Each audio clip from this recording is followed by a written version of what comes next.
Somo letu la leo tutaongelea kuhusiana na hizi camera mode.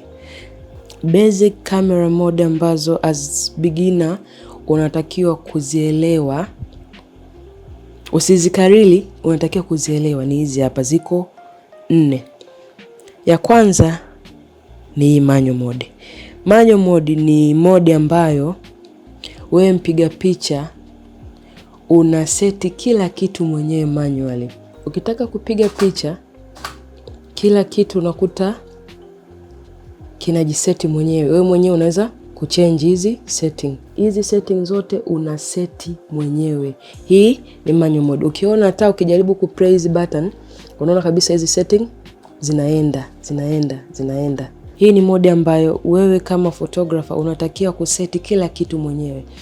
ISO na seti mwenyewe, aperture una seti mwenyewe, shutter speed una seti mwenyewe, na vingine vyote kwenye kamera, everything, yani kila kitu ukiweka kwenye manual mode una seti wewe kila kitu. Na professional wengi wanatumia manual mode kwa sababu wanataka wawe na control ya kitu ambacho wanakishoot. Kwa hiyo ukiweza jifunze jinsi ya kutumia kamera yako in manual mode.